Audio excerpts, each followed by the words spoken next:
Yes, yes. I assume that was all for Chet. So hello, everybody. Thanks for coming. Welcome to Talking Shop, which is kind of our fireside chat on the wonders of modding. My name is Nick Brecken. I am from Bethesda Softworks, and actually formerly from Shack News, if anybody you guys know. Yeah, Scary's Quakecolio. There you go. And I am joined by my friends from Valve and Bethesda. Joel Burgess from Bethesda Game Studios. Nice to be here, everybody. Chet Falazek from Valve Software.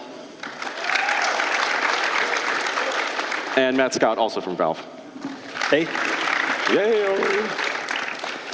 So our intention today is basically to cover all the spectrum of modding, and you know, both of these studios are you know, culturally very ingrained in supporting the mod community, and that's kind of why we thought it'd be interesting to sort of cover you know, some of the things that we observe from our perspective as developers, but also touch on just you know, all spectrums of modding. So I just want to start off by saying you know, just an open question to the panel here.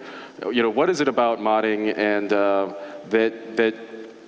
that makes you want to support it as a developer? You know, what gets you guys excited about the community? You know, when you sit down and say, all right, you know, we need to make these mod tools, why do you do it? You know, what makes it fun? I mean, when you get down to it, it's sort of the heritage, I think, of a lot of us sort of in this generation of game developers.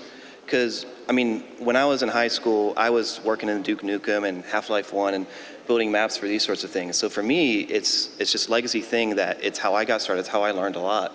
And I just love the idea of bringing in another generation of people, giving them tools to learn on. Yeah. Yeah, exactly. I was the same way. Joel and I used to build maps together for like Quake and Doom. And if that's how we got started in the industry, we want to present that opportunity to everybody. And aside from that, modders make really cool stuff. Like for Left 4 Dead, we've had like Deathcraft, right? Like I could never do that at work. So it's neat seeing what other people do with our tools.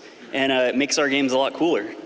Yeah, I mean, to that end, you know, Left 4 Dead 2 is made with a team of about 50 people. The minute we open up the game and give out the mod tools, we've just made, you know, 2 million at the start developers now, or I think we're at like 7 million developers out there if they're all using the tools. And that's just really cool, because they're going to come up with really cool stuff. Like Matthew Lorday was a really good example of a guy who's making some maps. We really love some of the gameplay stuff he did, where he's like, oh, I'm going to put a health kit up here, but I'm going to make it really dangerous to get to, so you're going to have to pay this price on it. And he just did things we didn't think to do. We ended up having a map having him make a map with us, which is Coldstream, and now he's actually working at Arcane. And so it's like really cool watching someone come up from there, from the community, because they have these great ideas, and it's not everyone in the community has to have a great idea, but everyone in the community probably has one good idea, and watching those come up, and you know, it's really fun. What's Deathcraft? It's Minecraft and Left 4 Dead 2. Well, that's amazing. It's in Left 4 Dead, or is it in Minecraft? Total replacement of all the models, all the art in Left 4 Dead 2 with Minecraft. It's awesome. Sounds awesome. Yeah. Yes. Not so much building, but a lot of killing. So you guys were sort of touching on this just now, but I think you know, one of the aspects of modding that's so exciting for developers is that you get a lot of new talent from that, right? I mean, I remember talking to you guys when I was a journalist about modding in general, and just how many of you from Valve started out in the mod community. I mean, is that still the case? Are you still getting a healthy influx from, you know? Well, I mean, it's not just the mod community, but also if you take a look at Portal came from a team from DigiPen, Power of the Paint guys, same idea as DigiPen. You know, we have Adam Foster, who's Minerva mod. So we're still getting a lot of modders and also kind of indie guys doing some really interesting stuff. Because the indie scene now is, you know, back in the day, everyone was just modding, and there wasn't really this vibrant indie scene. But these days, they've taken the indie scene to new heights and really expanded out what that is. And so there's a lot of interesting people working in that space who would also have been working on mods. Right. It's sort of blended in a way now. Yeah. Yeah.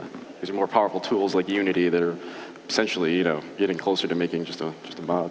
But for you, Joel, I mean, you know, do you guys get a lot of applicants from mod teams? Yeah, we do. I mean, Todd was on a panel earlier today, and he mentioned that anybody who's a design applicant for us, part of the process is, you know, submitting a mod that you've worked on in Creation Kit or GEC or something like that. it's really beneficial for us to have the tools out there. And not only does it give us, the ability to see what people do and let people try our tools out, but it means that when those folks come on board, they understand, how things are structured and where to begin. So it helps take a lot of the burden off us just in pure training. Let's talk about tools for a minute, because you're mentioning tools, and I think that's one of the things that has seen a lot of growth recently.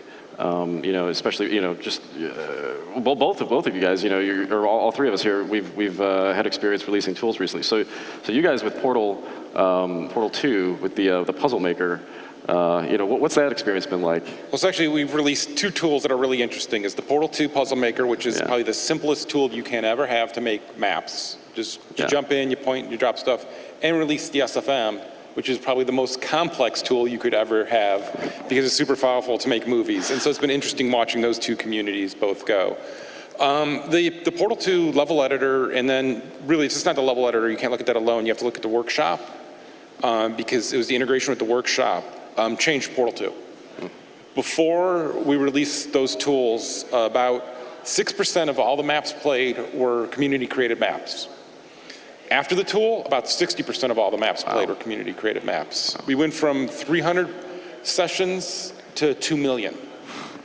So it's not only were they playing more, and that actually means they're playing more Valve maps because of the bigger numbers, but they're also just playing more of their own stuff. And so it's just really easy to see and look at that graph and go, wow, this is a total win. Not just for us of getting to sell more copies of Portal 2 and having more people play, but for the community itself of getting to play more. Mm-hmm. And like as games get more difficult or more complex, right? Making maps is a million times harder, right? Like making a Portal 2 map was very, very difficult, and that's why before the map maker was released, we weren't seeing as many by far like community maps. And so by lowering the barrier to entry, we're seeing a lot more community maps, and a lot more of our players are jumping in there, seeing how things go together, and they're actually getting to experience a little bit of game development, and that's been a huge win. Mm-hmm. It's not just that either, but the Puzzle Maker I find extremely interesting because, like, when I first got a build of that thing, it was the best game I was playing at that time. I mean, I would just hop in the Puzzle Maker and make stuff. And as somebody who does level design professionally, right, I had made maps for Portal 2, like in the Alien Swarm editor, right after, like I'd had to hack the Alien Swarm editor to make maps in Portal 2. And there was so much of an onus on you as a designer to have a great idea, to get over the technical overhead so that it was, because by the time you could actually play your map, you'd already put 5 or 10 hours just into building that map. With the Puzzle Maker, I could hop in with no idea whatsoever and just play with the tool, and I would be getting ideas as I was working and then end up going off in these other directions. And creatively, I thought that was really powerful. I don't even know how we leverage that as a development tool yet, but I'm really interested in looking into that. It's got to be interesting for you guys because, I mean, you are releasing these tools and seeing people make Portal levels just that fast. Are you noticing, design decisions that the modders are doing and going, oh my God, like why didn't we do that? Or is it interesting just seeing that rapid iteration? Yeah, I mean, there's definitely some really interesting stuff people do in that space. One of the things you'll see is they often go for harder maps because they want more difficult puzzles where we have a limitation of you don't want someone not to experience your game because they get stuck in a puzzle. And so here they'll not quite have the ramp up to their map, and so they'll kind of challenge each other that way. And so that's been interesting to see some real head scratchers there. Well, that's the great thing about modding is that you see things that you wouldn't see in a shipped game sometimes, right? I mean, and that's what's great about it.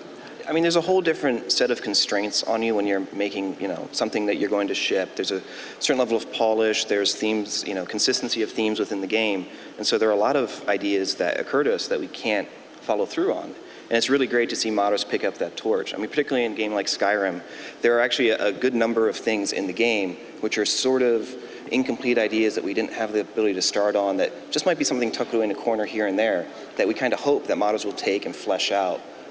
Like the Dragon Priest mask thing, the area where you first find that thing in Skyrim. I always intended to make that a player house, and I just didn't have time to do it. And that's one of the first workshop mods I saw go up, and that's really gratifying to us. In fact, I even have a lot of script comments that I put in and say, hey, if you're a modder, and I suggest them like, and comment this thing and try and figure out this problem. And it's really awesome as a developer to have that community out there to explore ideas that you maybe weren't able to or maybe didn't even think of. It's becoming really collaborative. Yeah, for sure. Well, and the cool thing with the Skyrim was, so I played Skyrim when it first came out, like everyone else, played it a ton, kind of put it away for a little bit, and then when the workshop came out, I came back to it, and I'm like, I understand there's a bunch of design decisions you made, because overall, you're doing this large audience, and so your design has to encompass all of the different choices and way people play the game. But I played it in a very specific way, and I want a very specific experience out of it. I can go through and just check all the mods that I want that are going to deliver that experience to me. And so my experience now of playing Skyrim is way different than the first time I played it, and it's perfectly tailored for me. And there's no way you could have delivered that to me. Yeah. So it's just awesome. I mean, even just skimming the workshop, like, an hour ago, just to see what was currently on the most popular, they're very specific things. I think there was a mod called Necromancy Plus, and it's just a very deep dive onto that set of spells to legitimize that playstyle. And it's great too, because there's so many different facets. If somebody wants to mod for Skyrim, they can write books, or they can write scenes and dialogue and quests, or they can make a space, and there's all these different avenues that if you care about a lot, you can just dive into that in a tool, and then there are going to be other people who get that channel, like the workshop or the Nexus sites, anything like that, and get that stuff to them. And I think that's really powerful and community-based. That's what I love about the workshop, because you'll see the really in-depth mods right next to giant chicken mod. Hush Mudcrabs. Yeah. Well, that's the great thing about the workshop, right? Is that you guys are moderators for the workshop now. So anything you guys think is cool, that's the first thing we're going to see. And so that's the beauty of it. Finding mods used to be such a pain, and now with the workshop, we're able to just go and say, oh, 1,000 people like the posh Mudcrabs. I better check this out. Yeah, it is. It's meaningful in a way that we've never actually had before, because you see that sort of communal voting of what they like the most, and there's all different algorithms that Workshop can do to drive stuff up to the top of the chart. And it's like, oh, I always thought that was sort of a niche-y thing that I always kind of wanted to do, but didn't think was worth the time. And it turns out it probably was worth the time, because this mod has 100,000 subscribers, and something to look at. Yeah, in the past you would see a lot of extremely popular mods, Rocket Arena, or it seems like communities would sort of coalesce around these large mods. But now it's almost like you said, Chet, it's everybody has their own experience. Is that just a general trend that you guys have seen? That's a lot of mid-sized kind of projects? Or? Well, I think it definitely, in Skyrim in the workshop, that was one of the hopes there, is just discoverability. Because it's really hard to broadcast out of, how do I know to go download this thing, and I got to go do this. I mean, granted, DayZ is a great example of you can go through a lot of hoops and still play it. But that's a painful way to do it now, right? Yeah. And it's really great that you can go on to some place, and not just the Steam Workshop, but any of the other different sites, and see, this is a really easy way. Here's a bunch of people talking about it. I remember in the very, very first, back in Doom and Quake days, of just having to hunt through forums and websites, and is so arcane of trying to piece together things to understand it, where letting everyone else in the community help you understand that and filter through that is just a really great thing. I mean, what's great about that is it hasn't taken away from the more hardcore stuff like DayZ, where it is difficult to get that installed and running, But we've added this layer that was missing before, of people who are interested in that sort of thing, but weren't able to deal with those hoops. And it can be a bridge to let them actually get down to the more complex stuff, which is going to be a little more esoteric and strange. And it's also bridged out into regular games that don't even support mod tools directly, that have more of a community building focus. I mean, I play a bunch of Terraria, right, with friends. I have 100 hours logged in Terraria. And I'll hop on a friend's server, and they've got all the tunnels and stuff that they've built, and I haven't played in 2 months, and I see that. It's all sort of the same thing, where people are feeding back into it, all different levels of gaming, and that's really great to see. Yeah. I mean, I remember, in high school, firing up Hammer and just being, trying to make my house or whatever, just getting bogged down, and and I gave it up. And now, like you said, there's that stepping stone that with these tools.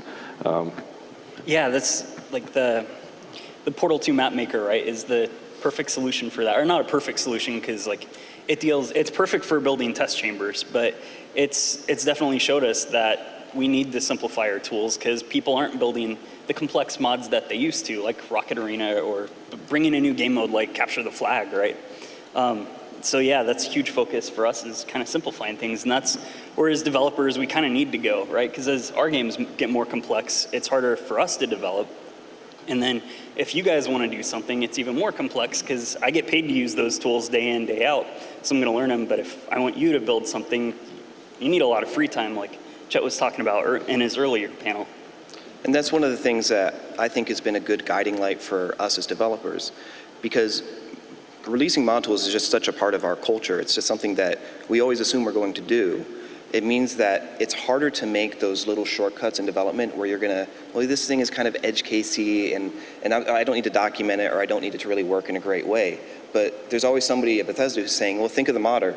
And is a modder ever gonna figure out how to do this workflow without you sitting in his, in his office talking to him about how to do it? And so we try and make all of our tools a little bit friendlier and a little bit easier to use, even though this creation kit is a really complex thing. It's nowhere near the puzzle maker, right? But it keeps us from going off the tracks and making something that is really just focused on only what we make. And that just helps us in the future too, by keeping us honest during development.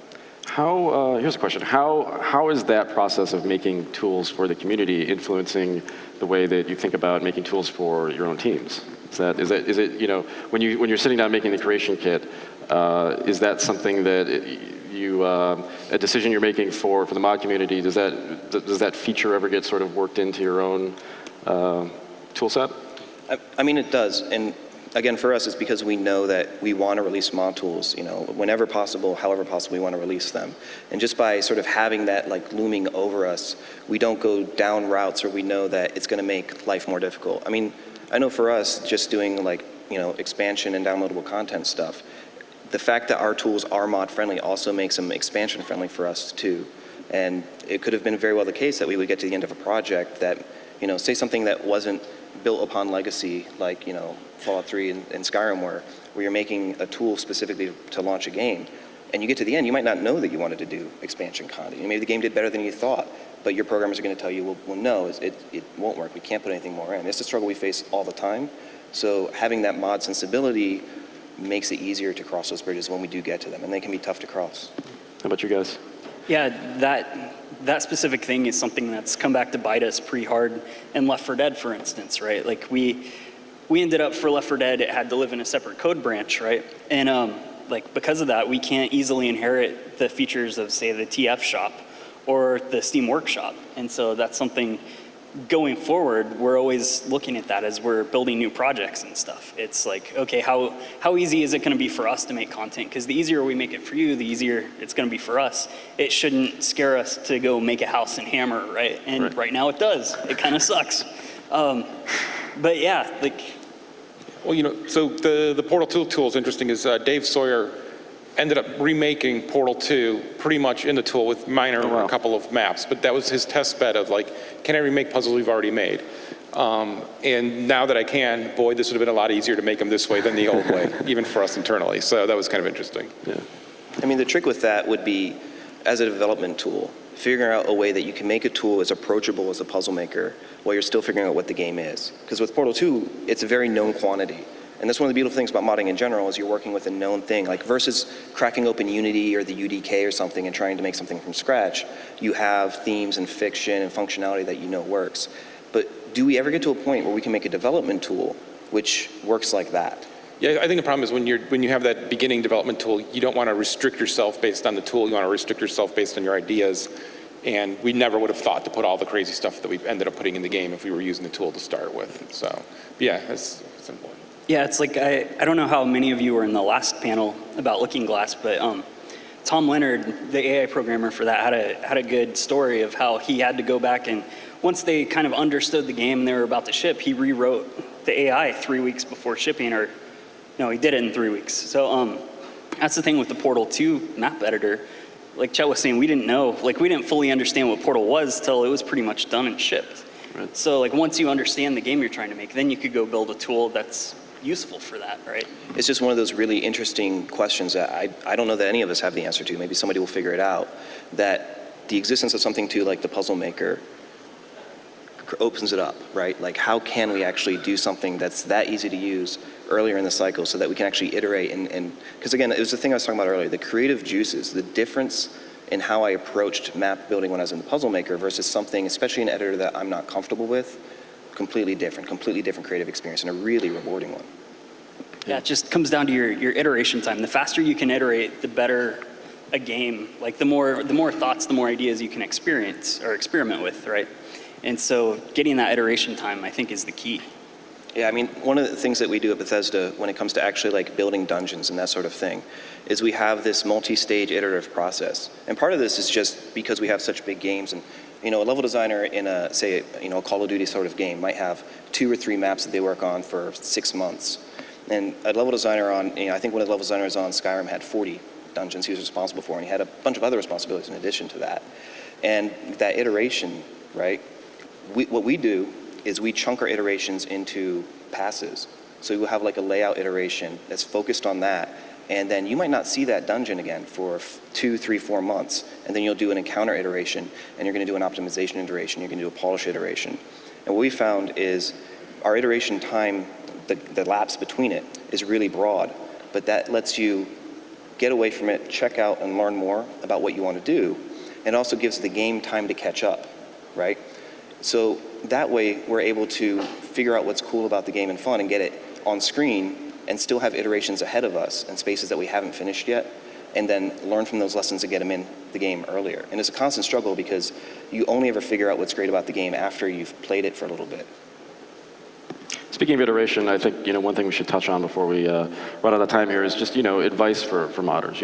I mean, we're talking about all these tools that are really easy to use, but you see a lot of mod teams. They get together, they have really cool ideas, and then nothing ever really happens. And I've been through that experience, right?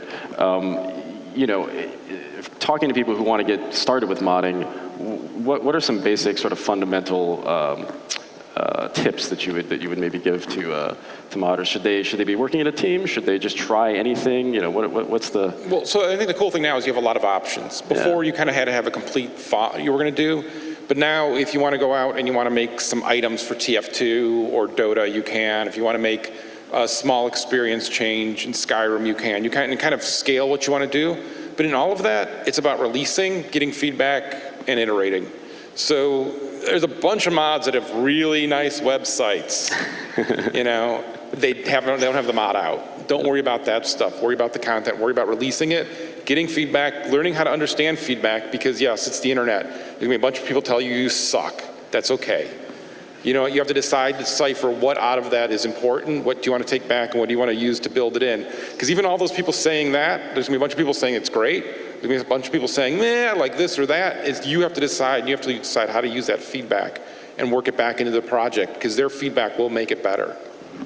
And it's just like any other skill, right? The more you practice, like the more you're making mods, making models, anything like that, the better you're gonna get at it. And if you never start, you're just not gonna get better. So definitely try it. Like, that would be my advice, is just jump in and keep jumping in as much as you can. Yeah, you definitely don't want to wait for just the right idea. You need to start something, and then that's how you're going to learn. Yeah, we call that sharpening your pencil. Don't keep sharpening your pencil getting ready to write. Just start writing. Don't worry. Right. It's okay. It's a dull pencil. Yeah, you'll get through it. But one specific piece of advice I think would help a lot of people. It's definitely one thing that I only kind of found out by bouncing around and doing it, is it's much better if you're just starting out and if you're interested in development to sort of get to an intermediate level in several tools as opposed to get really expert at one. And it's a lot like learning to program, where if you bounce around and you learn a few different languages, you learn what kind of concepts and problems are common to programming. But by learning different languages and different syntaxes, you learn what sort of things are peculiar to a certain language. And it's the same thing with editors. If you use UDK for a little bit and you learn to build a map in that, and you use something like Creation Kit, which is fundamentally very different in terms of like there's no BSP editing, there's no in-editor primitives, but you learn that, well, we have to solve triggers, in a way, and we have to solve path finding and optimization, and some of these things are similar. You're gonna learn more about the nuts and bolts of game development rather than a particular tool. And that's just going to make you learn much faster, and it's going to make you more valuable to any team that you contribute to, whether it's a mod team or a professional game dev team or an indie project that you want to do with your friends.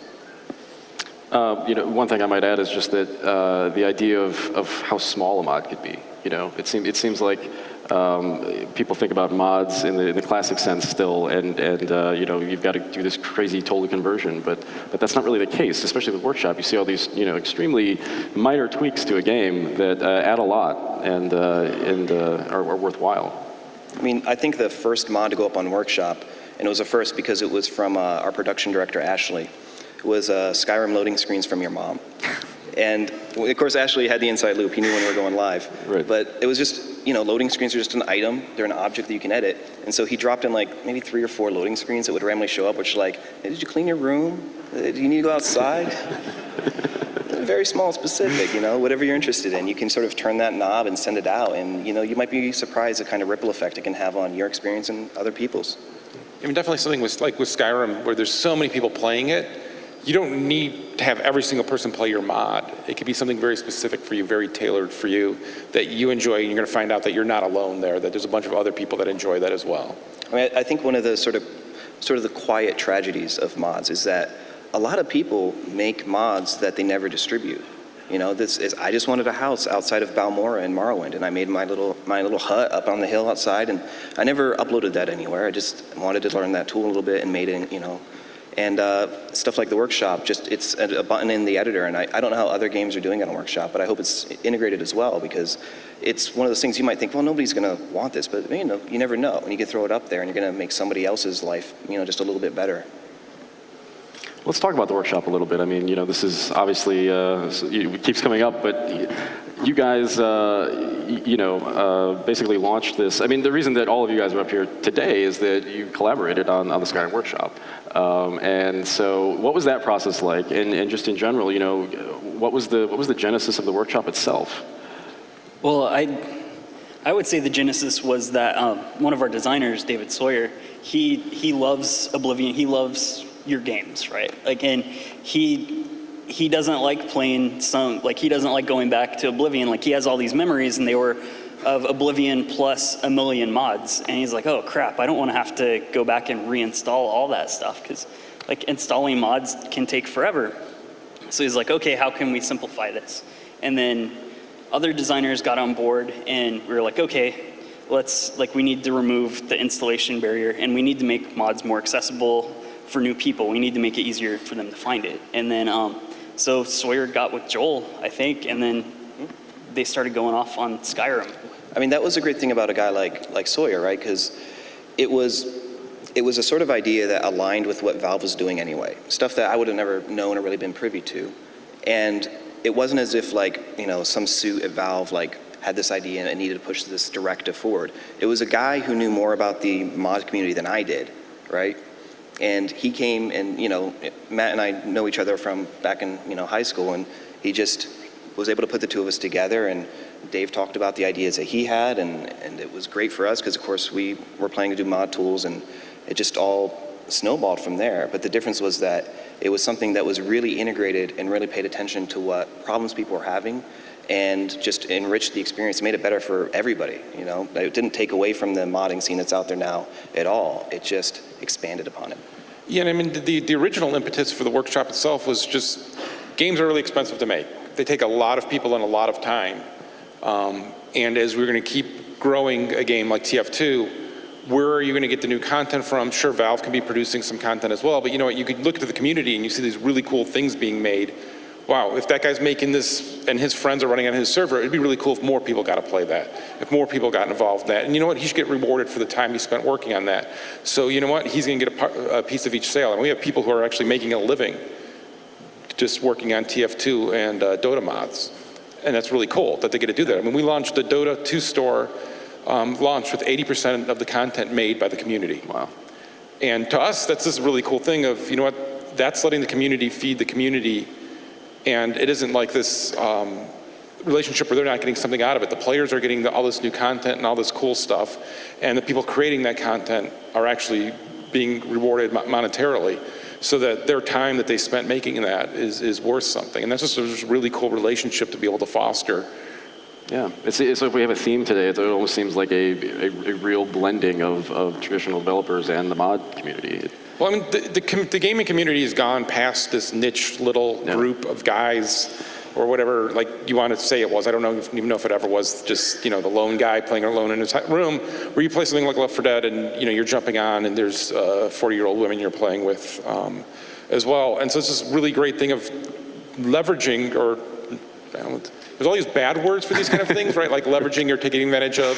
But it's really making sure that not only are they consuming the game, but they have an ability to push back into the game. And when they push back into the game, you want to make sure that they're not doing this in this singular experience, but they're doing it into this group, so this group can play it and have it and see it and be all excited about it. I mean, there's a really great community around when we have new maps come out in Left 4 Dead 2, and you'll see, we'll feature one, people will play it, and the feedback that those people get from that is this really great loop. And you always want to just foster that and have that keep growing like that, because the community that plays games now is so big, so diverse, and just so skilled and so creative that it'd be silly not to have them feed back into that system. Yeah. I mean, I used to think a lot as somebody who modded a bunch and then got in the industry about what's the difference between a modder and developer. And I think now more than ever, there isn't that great of a difference. I mean, the indie scene of today has sort of replaced segments of the mod community because frankly, there just aren't as many games that are mod friendly anymore. And I think indie has kind of risen up into that and not supplanted it, but fleshed out that area. And it really shows you that like what a game developer is just anyone who's interested in making games. I mean, there are tools for making interactive fiction and for making small games and big games and 3D games and 2D games. And mods are just a part of that puzzle for people to just express themselves in a way that's bigger and more inclusive than ever before. And I think that's really exciting. Yeah, I mean, and to that end, so we're gonna have Greenlight coming up on the Steam Workshop so that the community itself can go out to the not the modders, but to the indie guys and say, hey, this is a really great game. You guys should put this up on Steam. More people should get to see this. And all of that and the workshop itself lends it to the old age question of how do I get into the game? How do I get into the game industry? Right? To get in the game industry, I don't know. How to make games, I do know. Just make a game. Make a mod, make an item for TF2, open up the Skyrim editor, have some fun in there, make something cool, release it, get feedback, keep growing that way. It's easy to make games. Again, getting into the game industry where you're, I don't know, that's like some other weird beast these days, right? But like just actually making games, just go make games. Go post it up somewhere, get the feedback on it, make a mod, make an item, make an experience. It's really the best time ever to be out there doing that. Yes, it's the sharpening your pencil thing. I mean, at some point you just have to do it. Just get started. Because, man, what is that quote? I'm never going to think of it, so let's. I know exactly what you're talking about, but I won't think of it either. Yeah, we know it. We know it, but you guys will figure it out later. Well, so someone asked me at GDC, how to get in the game, how to make games, and I'm like, if you're asking me that, you're probably not going to, because you should just be doing it. You should be doing it. It's true. But that's the thing is, it's just nothing stopping you, right? I mean, I remember when I was on a TI-83 calculator in calculus class, which I didn't do well in, by the way. I wrote like little interactive fiction things with dice rolling mechanics to kill monsters, and that was a pain. But like, I had a friend who was just interested in making like interactive fiction. I found this tool called Twine, and Twine is what I wanted when I was like in 11th grade trying to, figure out the TI-83 to make interactive fiction. You can just do it. Like now more than ever, you can do it. You can get started. And the first things you make, Ira Glass. It's an Ira Glass quote. Oh yeah. But you're gonna make junk, right? It's that quote about your taste is what makes you great, and you're gonna keep coming back to it. And you're gonna make just junk. You're gonna make piles and piles and piles of trash, and you can't get discouraged by that, because eventually you're gonna make something that lives up to your standards. And hopefully, somewhere in there, you're gonna lift up someone else's standards. And you're gonna find whatever success it is that's meaningful to you. Yeah. Because I mean, especially right now in the game industry or making games. No one has to give you access. There's no key. There's nobody holding you back. There's nothing you have to unlock. You just have to start doing it, and that is the hardest thing to do. But it's seriously, right? There's no rite of passage that you have to do. There's no one who has to give you permission to make a game. Just make a game. Yeah, absolutely. I mean, it's one of those things you hear from a lot of people who go through school.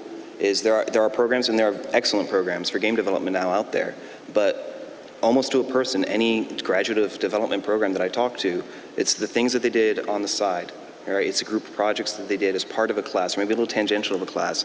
That's what they really learn from. And that's really where you're gonna demonstrate your passion and find out what you care about outside the parameters of other people. So just do it, just get started. Mm-hmm. Yeah, I mean, I think there's a misconception that, modding is easy. And even if you have those easy tools, it's still, you still have to think. You've got to put some work into it, right?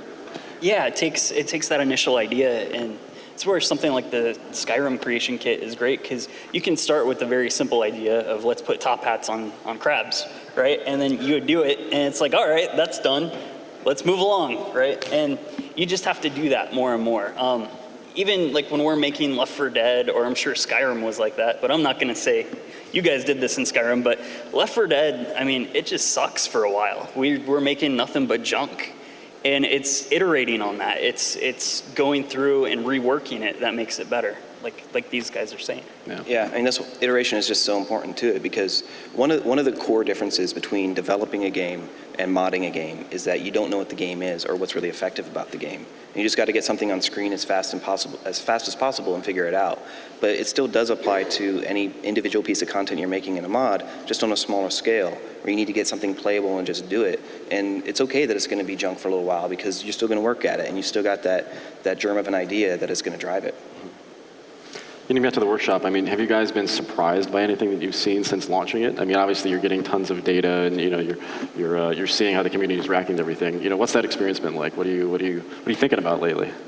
I mean, I think it was interesting finding out that people are making a better living making hats than they were at their other game job. Yeah. And seeing that happen. I think I was looking at the Portal 2 stats. There's something like 8 million maps have been downloaded. Or 8 million downloads of maps. There's not been 8 million maps, there's like 160,000 maps. But it's like, still, this enormous number. There's 160,000 maps out there. Go, start playing them, solve them all. We should have a new achievement, solve every single map in the workshop. Finish the internet. Yes.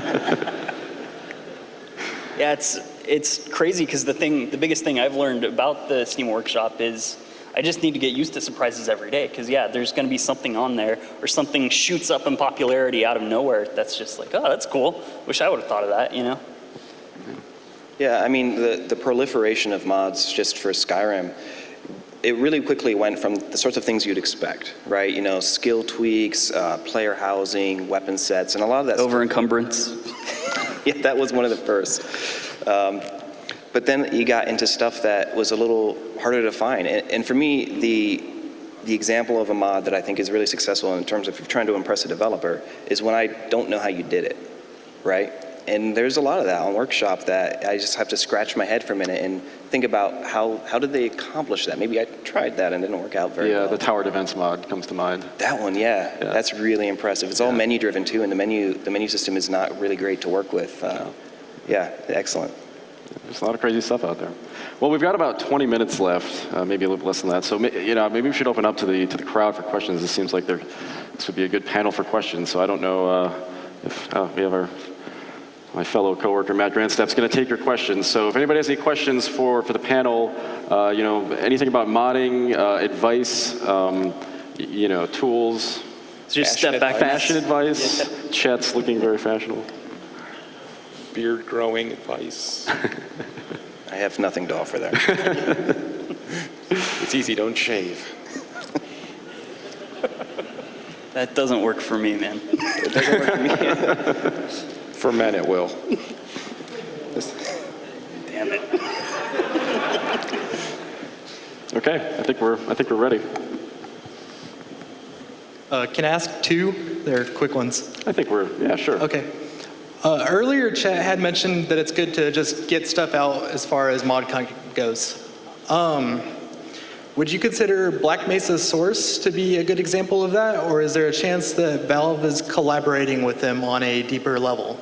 We're not collaborating with them. They're working at their own pace and their own speed. I think their goal is to release it like a finished product, and there's good reasons to do that as well. And that's just their choice they're making on that. Okay. The other one is, as developers, you're no doubt attached emotionally to your assets somewhat. You just recently released Source Filmmaker, and I guess it's been happening to a degree with Gary's mod as well. How does it make you guys feel to see your assets doing horrible, tasteless things? The coolest thing I saw last week was the Portal 2 bot in GTA. Did you guys see that? Oh, I saw that. That was amazing. That's awesome. Yeah. That just makes me happy. That's like seeing a friend out there. Like that's his vacation photos for me. That's a really good point. It totally feels like that, yeah. I mean, there's a distinction to me too, and if there are any of the artists at Bethesda watching, you guys know what I'm about to say, but there's a distinction between how an artist will react, because to them I'm sure it's horrific, but that's my job, right? I love taking the assets in the game and combining them in different ways, and did you know that an upside down house makes a really good car tunnel? I mean, you can just turn it that way. So it's also part of the creative feedback loop of just seeing what people will do with stuff. I mean, that flexibility is awesome, and if your assets support it, even better. Cool. Thank you. Hey, I've got a question for all of y'all. I just wanted to ask, you were talking about earlier how you would work on stuff but not really finish it, and you were hoping that the modders could finish it for you. Have you ever considered, like for Skyrim, Left 4 Dead, Portal 2, to try and bring in the mods that the community had made into the actual game?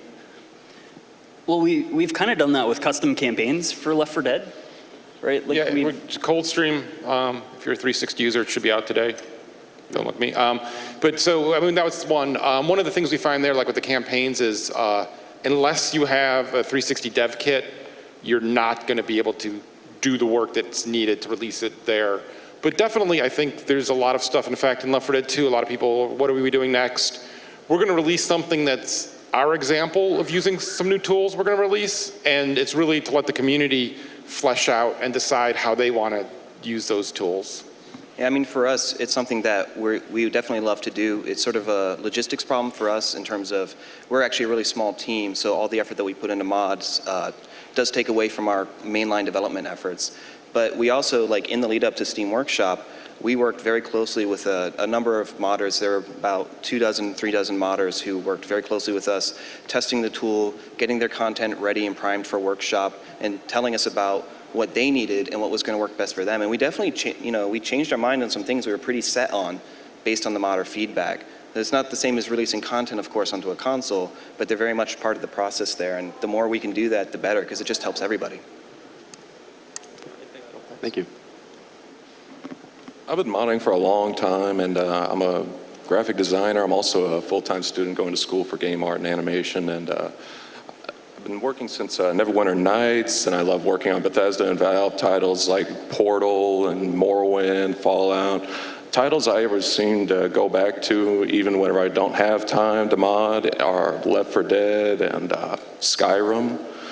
And no matter what, I tend to love the mods that add to the immersion of the titles, like add HD textures, normals, bumps, better rigging for bones, post-processing effects, ambient lighting, all that kind of stuff, even sounds that make the game sound more realistic. What are some of your own favorite kind of mods to work with? I like feature mods that add on to existing systems. So something that adds like additional alchemical plants in the environment. You mentioned the dungeon sounds mods by a fellow by the moniker of Cliffworms. That stuff I find really adds a lot. I'm a little less interested in a go here, do this type of experience when I use mods. So what I actually will do is periodically I'll go to the workshop and I'll skim through a bunch of the mods there and I'll just subscribe to them.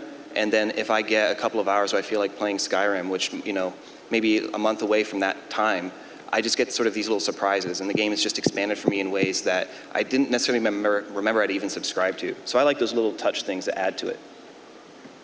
Yeah, for me, I'm a simple kind of guy. I like, there was a mod that, there's a custom campaign where they made a custom tank, and he was wearing a football helmet, right? So one of the things in this campaign, like I think it was towards the end, you had to run across this football field, and at the end of the football field is this tank with the football helmet, throwing his stuff, go rah, and that was like my most memorable moment. You missed the best part of that campaign. You also get a big foam #1 finger that you get to beat zombies to death with. On a quick side note. Did that do very good damage? Of course. Okay, so. On a quick side note, have you ever checked out the Incredible Hulk tank mod for Left 4 Dead? I know that's one of my favorites, just to mess with in the free time. I haven't, I'll check it out. Flaming Hulk zombie. Yeah. Cool. Thank you. Hi, I was wondering if Steam Greenlight, will that be open to like source mods, like Black Mesa Source or No Room in Hell, or any other like popular mods out there that are total conversion? I am not sure what the process will be on that. Obviously, there's some legal issues there and stuff. I mean, I definitely know we want to make it where we're not putting a barrier or a judgment pre that. So, I think it's going to be interesting once it's opened up what people submit. I imagine they're going to submit Half-Life 3, and we will all laugh heartily at that. But, it's going to be interesting to see what people submit, and then we'll learn a lot from there. when we do things like the workshop or the green light or anything, it's always, we're iterative on it, and we learn and we keep advancing. You're gonna see a lot of stuff coming up, like the SFM and how it pushes on the workshop and the communities, and how we really need to revamp those for that. And you'll see some stuff coming up from that. So, it'll grow from there. I think my phone just buzzed. I got a Chet Falasek announced Half-Life 3 at QuakeCon. Drops the mic. Cool. Thank you. Thank you. Somebody was talking about earlier about the Black Mesa mod, and maybe somebody was collaborating in Valve or, with Bethesda, ever collaborating with anybody. Have you guys ever reached out to a community member or a modding team or anything to make something for a game, or maybe collaborated with them on some level? All the time. All the time. I always am emailing people if I see something cool, or if I see, for Left 4 Dead, we see a lot of fan-made live-action movies. I always send emails to those guys and stuff. It's just cool, because, it's something that I've worked years on, and they're embracing and making into the new, it's not to build it too big, but they're making their generation's Dracula or something, right? It's their fiction of what zombies are or whatever. And so if they're going to advance that and play with that, oh, hell yeah. And we've actually fixed bugs that weren't bugs, but helped somebody specific mod or something that they wanted to do in a campaign. And we'll always do that, yeah. Yeah, there are a number of times that we've had modders reach out to us specifically for solutions to problems. We really try and be there for them on that sort of thing. And there have been a few times too where we've reached out to modders in the community that we thought were doing something really cool. And even if it's just to sort of validate their efforts, we think it's important to get a little crosstalk there. Thanks.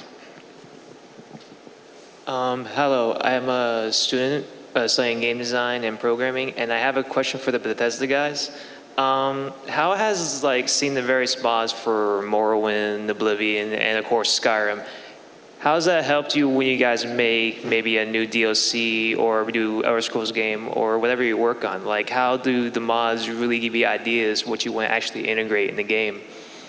But there are a number of little design debates that happen constantly throughout the process of development.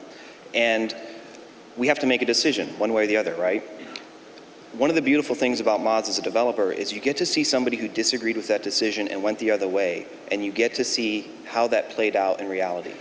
And sometimes it has influenced the game. One of the mods that we saw for Oblivion was, I think I'm mixing this up, I don't think this is a Deadly Reflexes mod, it might be a different one. But a mod that took bow combat and slowed it down so that you just did bigger bursts of damage, and just totally changed the feel of bow combat.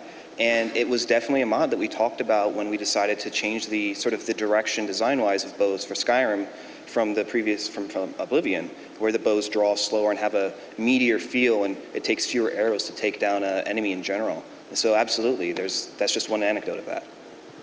Thank you very much. Well, if there are no more questions, thanks everybody for coming. I really appreciate it. Thanks, guys. Yeah, Thank you.